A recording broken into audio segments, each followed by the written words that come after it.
వైరా మండలం స్నానాల లక్ష్మీపురం గ్రామానికి చేరుకున్న డిప్యూటీ సీఎం మల్లు భట్టి విక్రమార్క దంపతులు తన సోదరుడు డాక్టర్ మల్లు వెంకటేశ్వర్లు అంత్యక్రియలకు ఏర్పాట్లను పరిశీలించిన మల్లు భట్టి వైరాలో తన సోదరుడు డాక్టర్ మల్లు వెంకటేశ్వర్లు పార్థివ దేహానికి పూలమాలలు వేసి నివాళులర్పించిన డిప్యూటీ సీఎం మల్లు భట్టి విక్రమార్క దంపతులు తన అన్న పార్థివ దేహం వద్ద కంట తలపెట్టిన డిప్యూటీ సీఎం మల్లు భట్టి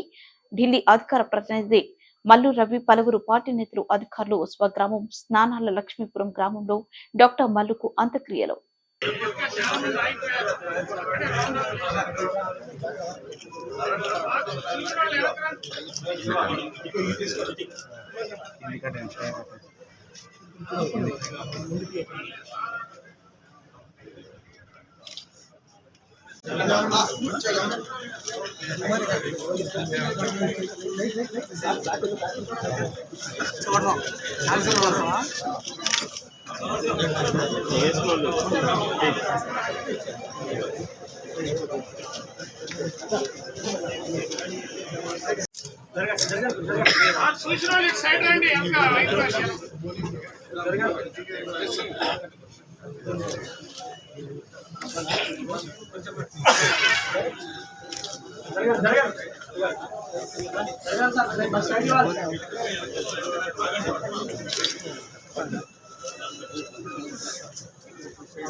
सूर्य